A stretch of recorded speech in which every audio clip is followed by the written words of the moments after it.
Assalamualaikum warahmatullahi wabarakatuh. Alhamdulillah, hari ini kita dapat bertemu kembali dalam pembelajaran bahasa Indonesia yang kedua. Nah, anak-anak, hari ini kita akan belajar tentang struktur dan ciri kebahasaan teks deskripsi. Sebelum kita masuk ke pembelajaran, mari kita membaca surat Al-Fatihah dulu. Setelah itu dilanjutkan membaca doa sebelum kita memulai belajar. Robbi zidni ilma warzuqni fahma waj'alni minas sholihin. Nah, perhatikan teks deskripsi beserta strukturnya berikut ini.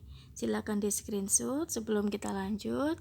Di sini ada teks yang berjudul Gebiar Pementasan dari Kolosal Arya. Di sini sudah Bu Eka jelaskan, sudah Ibu tulis tentang struktur judul, identifikasi, deskripsi bagian, dan simpulan pada slide berikut ini. Silakan di screenshot juga ya. Kemudian selanjutnya ciri kebahasaan teks deskripsi. Ada 3 ciri di sini. Menggunakan kata sifat, menggunakan konjungsi, dan menggunakan kalimat tunggal. Kita bahas satu persatu. Yang pertama yaitu kata sifat. Kata yang menjelaskan kata benda secara khusus, yaitu contohnya sebagai berikut. Yang pertama, Candi Prambanan adalah bangunan yang luar biasa indah pada abad 10. Nah, pada kalimat nomor 1 di sini ada kata sifat indah yang sudah ditulis tebal. Kemudian selanjutnya, penggunaan konjungsi atau kata hubung. Nah, di sini ada beberapa kata hubung. Yang pertama, hubungan penambahan, misalnya dan, serta, dan lagi. Kemudian hubungan pemilihan, yaitu atau. Hubungan pertentangan, misalnya namun, tetapi, meskipun, dan sedangkan. Menyatakan hubungan tujuan, misalnya agar dan supaya. Kemudian hubungan syarat. Yang terakhir hubungan sebab akibat. Nah, di sini sudah Bu Eka tulis beberapa contoh kalimatnya, silakan dipahami dan dipelajari.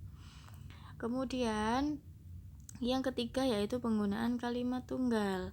Nah, di sini kalimat tunggal adalah kalimat yang hanya memiliki satu predikat dan tidak dapat diuraikan lagi.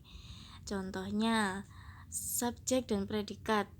Nah, di sini ada kata saya dan membaca. Kemudian selanjutnya saya membaca buku berpola SPO, subjek, predikat, dan objek.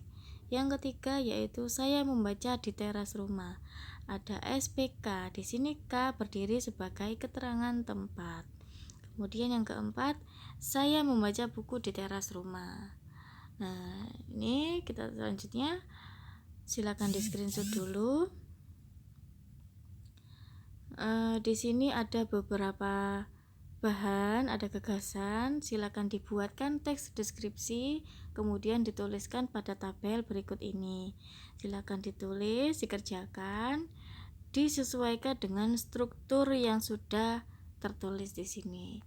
Tugas yang kedua yaitu identifikasikan teks yang sudah kamu buat berdasarkan ciri kebahasaannya.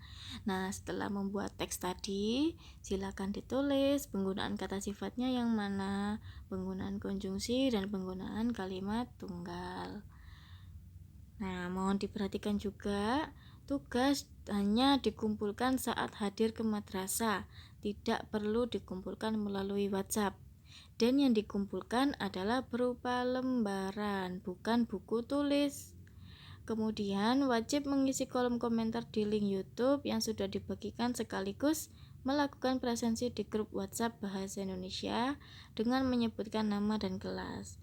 Contoh sebagai berikut, Eka Maulida 76. Oke, anak-anakku, Ibu kira cukup pembelajaran hari ini. Sebelumnya kita membaca, alhamdulillah. Selesailah pembelajaran hari ini, semoga bermanfaat dan sampai bertemu pada pembelajaran daring minggu depan. Mari kita baca kafaratul majelis sebelum mengakhiri pembelajaran pagi ini. Subhanakallahumma wa bihamdika asyhadu an la ilaha illa anta astaghfiruka wa atubu ilaik. Assalamualaikum warahmatullahi wabarakatuh.